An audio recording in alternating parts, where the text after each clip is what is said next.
저를 처음 보시는 분들도 계시겠지만 저 유튜브 꽤 오래 했습니다. 9년 차예요. 그 시간 동안 정말 다양한 제품들, 게임들을 리뷰하고 소개해 드려 왔어요.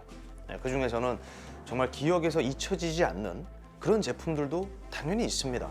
좋은 쪽으로. 예를 들어 OLED TV, 게이밍 모니터 등등이 있죠.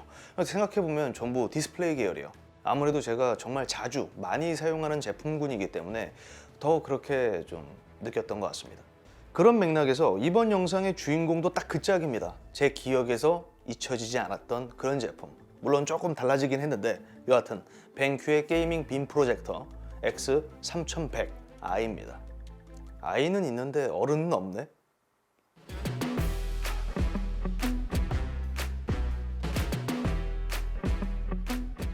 DLP 4K 게이밍 빔 프로젝터입니다. 지난번에 보여줬던 그거 아니냐? 맞는데 아니에요. 100이 더 붙었잖아요. 3100. 후속기입니다. 굉장히 빠르게 후속 모델을 내놓은 거예요. 기존 모델 구매자분들 한숨 소리가 여기까지 들려오는데 너무 그러실 필요는 없어요. 실질적으로 내부 사양은 그렇게 큰 차이를 갖고 있지 않거든요. 정확히 하면 개선 모델입니다. 아실 만한 분들은 다 아실 텐데요. 이거 거의 답정너 제품이에요. 답이 정해져 있는 제품입니다. 이전 X3000i 같은 경우에도 게이밍 프로젝터 그쪽에서는 탑 티어였어요. 최상위였습니다.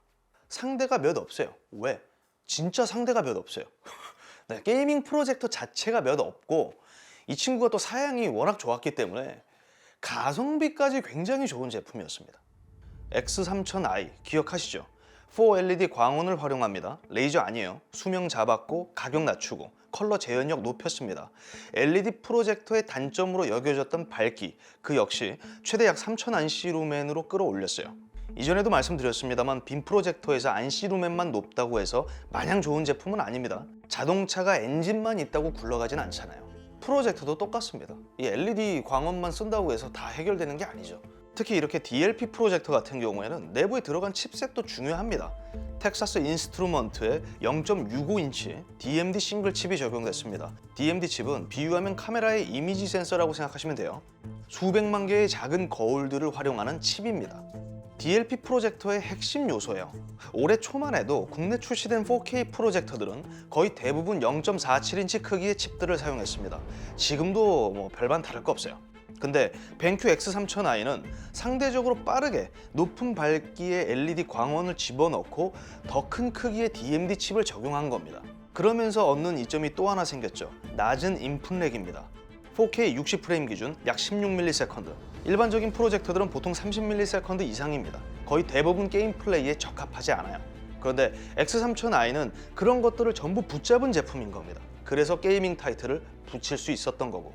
하지만 세상에 완벽한 제품은 없습니다. 저는 없다고 생각해요. 그렇잖아요.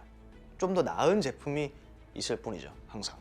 X3000i 같은 경우에는 일단 렌즈 시프트 기능이 없어요. 렌즈를 상하 좌우로 렌즈를 건들 수가 없었습니다. 조정이 불가능했어요. 그리고 두 번째는 게임 모드를 켰을 때 내가 맞춰놨던 키스톤이 다시 재설정됐습니다. 그리고 세 번째, 광색역 설정 시 전체적인 밝기가 좀 다운됐죠. 톤이 다운됐어요. 그런 아쉬운 점들이 따라왔다는 겁니다. 그런데 그 아쉬운 점들을 상쇄할 만큼 좋은 이미지 품질을 보여줬기 때문에 그런 것들이 사실 크게 눈에 들어오지 않았던 거죠. 제 입장에서는. 저도 최근까지 좀 다양한 4K 빔 프로젝터를 써봤는데 그걸 쓸 때마다 이 벤큐의 X3000i가 생각나는 거예요. 이건 게임으로 비유하잖아요. 피의 거짓. 피의 거짓만 했을 때는 이 게임이 얼마나 잘 만들어졌는지 그렇게 잘 모를 수 있어요. 그런데 이제 다른 뭐 스틸라이징이라든지 로드 오브 더 폴런이라든지 이제 이런 게임들을 해보면은 피의 거짓이 굉장히 깔끔하고 잘 만들어진 게임이라는 것을 알 수 있죠. 마찬가지예요. 역체감. 그래서 기억에서 잊혀지지 않는 거예요.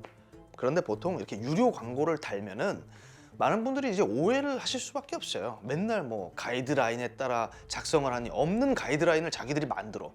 그리고 뭐 좋은 말만 해준다. 할 말 다 해요.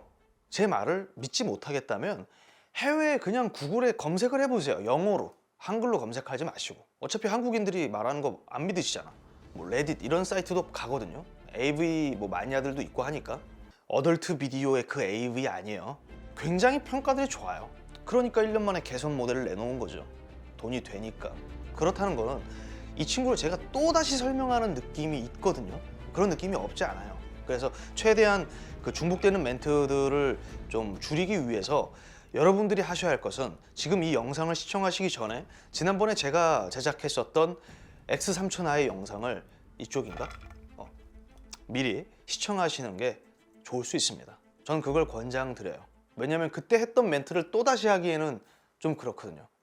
귀찮으시면 그냥 보세요. 어쩔 수 없지. 무엇이 개선됐을까? 그게 중요합니다. 아닌 것 같아도 생각보다 변화점이 꽤 많아요. 일단 리모컨 디자인부터 다르죠. 훨씬 깔끔해졌습니다. 구글 인증 안드로이드 TV 동글도 신형이 들어갔어요. QS02 16GB의 저장 공간을 지닌 TV 스틱입니다. 실제로 사용할 수 있는 용량은 한 13GB 정도 돼요. 뭐 딱히 중요하지 않아요. 2GB의 겸손한 램 용량을 지닌 점은 아쉬우나 이전 QS01 모델과는 달리 이제는 넷플릭스를 공식적으로 지원합니다. 이것만으로 이야기는 끝났죠. 이전 모델을 고민할 필요가 없어진 겁니다. 참고로 이전 제품 같은 경우에는 넷플릭스를 보려면요 우회해서 봐야 돼요. 볼 수는 있었는데 아주 번거롭죠. 넷플릭스랑 계약을 했으니까 이렇게 들어갈 수 있었던 거겠죠. 넷플릭스가 이렇게 좀 배가 불렀어, 내가 봤을 때. 그 짝도 깐깐해. 그런데 그만큼 또 반가운 변화가 있습니다. 본체를 한번 보세요. 저 위쪽에 이전과 다른 점이 있죠. 제품 상단에 다이얼이 하나 추가됐습니다. 이게 뭘까요? 렌즈 시프트 기능이 추가됐습니다. 이제 수직으로 렌즈의 위치를 이동시킬 수 있게 됐다는 이야기예요. 수평은 안 되고 오직 수직. 라임 좋다. 오직 수직. 저처럼 프로젝터를 천장에 설치하지 않고 철새처럼 때에 따라 프로젝터의 위치를 옮기는 유저들에게 이게 정말 필요했던 기능이에요. 이전보다 더 빠르고 간단하게 제품을 설치할 수 있게 된 거죠. 이 차이 정말 무시 못합니다. 진작에 넣어줬어야 했던 기능이에요. 이 친구도 2D 키스톤을 지원하는데 뭐 그렇게 포인트 개수가 많지가 않습니다. 근데 어찌됐든 그게 중요한 게 아니고 똑같이 게임 모드로 진입했을 때 내가 설정해둔 키스톤이 다시 재설정된단 말이에요. 그러니까 이전에는 이만큼을 내가 조정을 했다면 지금은 이만큼만 조정하면 되는 거예요. 훨씬 또 간편해진 느낌이 있는 거죠. 그러니까 진작에 넣었어야 될 기능이라는 겁니다. 렌즈 스펙은 똑같습니다. 최대 1.3배 줌을 통해 최대 150인치 크기의 화면을 만들어낼 수 있습니다. 당연히 화면이 커지고 거리가 멀어질수록 도달하는 광량은 줄어듭니다. 100인치 기준으로 투사거리는 약 2.5m. 투사거리도 다른 빔 프로젝터들에 비하면 굉장히 좀 짧은 편이라고 볼 수 있죠. 초단초점 프로젝터만큼은 아니지만. 그런데 변화점은 이뿐만이 아닙니다. 렌즈 시프트 말고 넷플릭스 말고 또 있어요. 기존 모델이 최대 약 3000 안시 루멘입니다. 3100i는 약 3300 안시 루멘으로 조금 더 밝아졌습니다. 그만큼 최대 명암비도 50만에서 60만 대 1로 올라갔어요. 그런데 이거 오해하시면 안 되는 게 조건부입니다. 이전과 같아요. 3300 안시 루멘은 최대 밝기 기준이에요. 브라이트니스 모드. 명암비도 광원 디밍을 포함했을 때 값이에요. 고정비가 아니라는 거죠. 동적비입니다, 이건. 마치 카메라로 비유하면 가변 조리개냐 고정 조리개냐 뭐 그런 차이인 거죠. 가변입니다. 배고픈가? 왜 배에서 꼬록소리가 나지? 이게 일반 모니터였으면은 제가 또 이 밝기 측정기가 있거든요. 그거를 이렇게 하나씩 해서 보여드릴 텐데 이 프로젝터 같은 경우에는 그럴 수가 없잖아요. 제가 직접 이렇게 측정을 해서 그 값들을 알려드릴 수는 없습니다. 눈대중으로 봐야죠. 저는 제 눈을 믿습니다.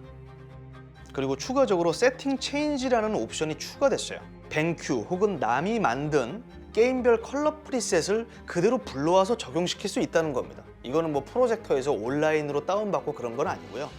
일시적으로 컴퓨터, 노트북 연결이 필요합니다. 왜냐면 그 뱅큐가 제공하는 소프트웨어를 설치해야 되거든요.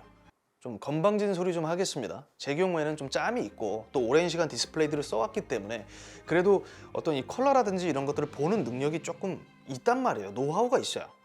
너무 저가형 제품들은 맞추기 힘든데 어느 정도 좀 가격대가 되는 스펙이 좋은 제품들은 그래도 얼추 이 눈대중으로 맞출 수 있단 말이에요.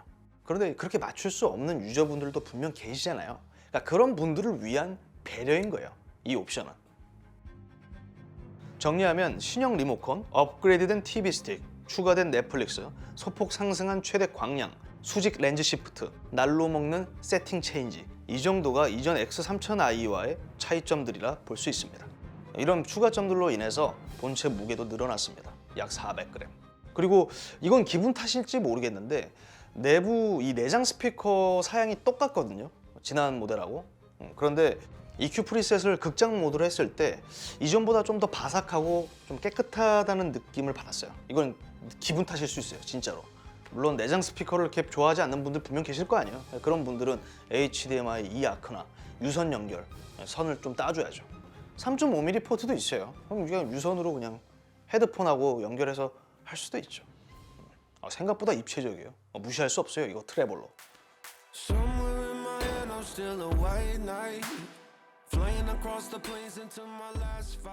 저 구김 있고 휘어진 저 저렴한 스크린에다가 투사해도 입이 살짝 벌어지는 수준의 화면 품질을 갖고 있습니다. 당연히 TV와는 달리 주변 시청 환경을 최대한 신경 써주긴 해야죠. 이런 당연한 이야기는 저도 좀 하고 싶지 않은데 프로젝터를 다루다 보면 늘 달리는 댓글들이 있어요. 그런 질문들이 있어요. 늘 비슷해요. TV보다 좋은가요? 소음 큰가요? 무지개 현상 있나요? 프로젝터의 강점은 이렇게 상대적으로 적은 비용으로 훨씬 커다란 화면을 만들어낼 수 있다는 것에 있다고 생각합니다. 96인치인가 97인치 OLED TV가 얼마인 줄 아세요? 약 3,300만 원입니다. 그러면 그래, LED TV는 얼마일까요? 미니 LED TV 900만 원입니다. 그 다음은 소음과 발열. 제품 사양이 높을수록 이 소음은 커지죠. 그만큼 열을 식혀줘야 되니까. 일반적으로 32에서 35dB 정도의 소음을 발생시킵니다. 그렇게 크지 않아요. 이거를 무슨 휴대용 프로젝터들하고 비교하시면 안 돼요. 우리가 사용하고 있는 고사양 게이밍 데스크탑, 게임을 플레이할 때 나오는 GPU 팬 소음보다는 적어요. 그 다음은 무지개 현상.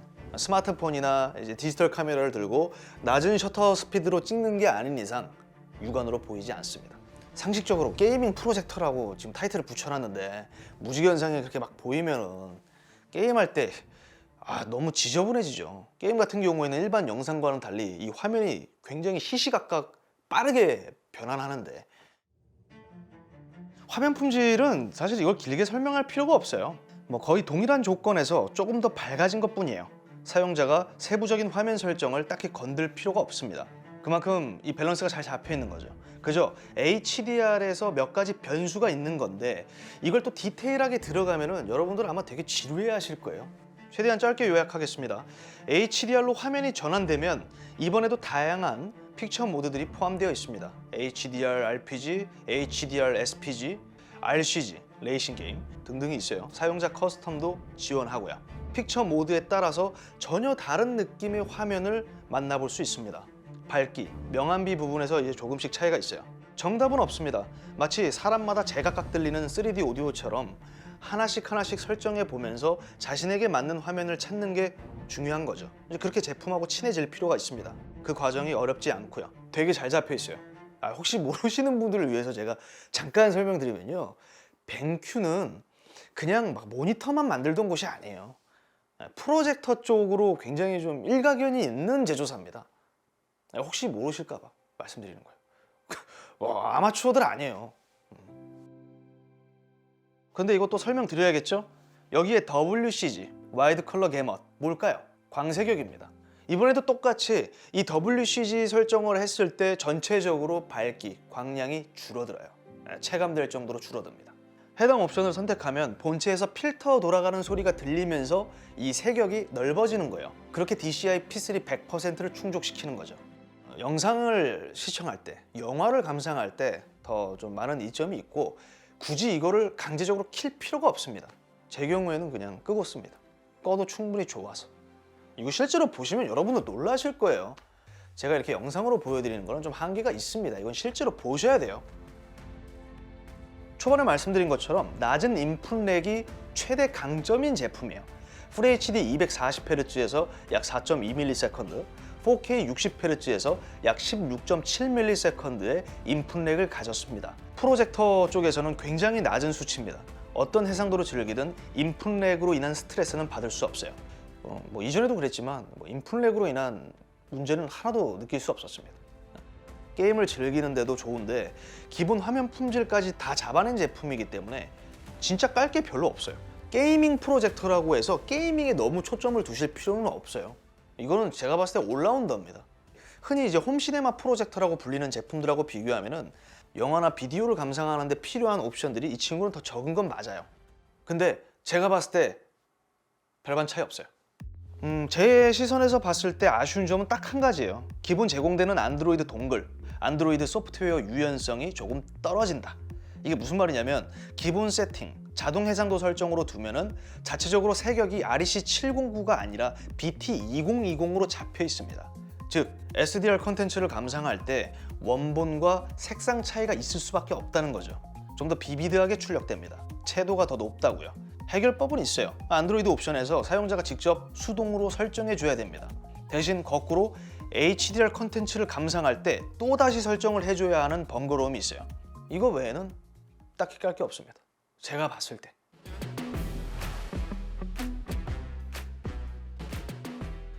이 제품에 이런 기능만 있었으면 더 좋았겠다. 그런데 딱 그 기능들이 추가된 제품입니다. 벤큐 X3100i. 이전 모델만 해도 이미 게이밍 프로젝터 영역에서는 최상위 티어라고 말씀드렸습니다. 거기에 쐐기를 박았다 이렇게 볼 수 있어요. 제품 가격은 약 300만 원, 270만 원이었던 X3000i보다 가격은 조금 인상됐습니다. 물론 렌즈 시프트와 조금 더 밝아진 화면을 만나볼 수 있다는 거, 넷플릭스를 볼 수 있다는 것만으로 저는 그 30만 원의 가치는 충분히 한다고 생각해요. 기본 이상은 하는 고사양 빔 프로젝터, 비디오 게임까지 원 없이 돌리고 싶은 소비자분들이라면 이거는 고민할 필요 없습니다. 자기 자신에게 빅 선물을 준다고 생각하고 구매하시면 되겠습니다. 제가 이렇게 확실하게 말씀드리는 경우는 거의 없었습니다. OLED TV 빼고 9년 동안. 이번에도 저는 되게 만족스러운 제품이었습니다. X3100i. 영상은 여기까지입니다. 이상 디몬크였고요. 저는 다음 영상으로 찾아뵙겠습니다. 시청해주셔서 감사합니다.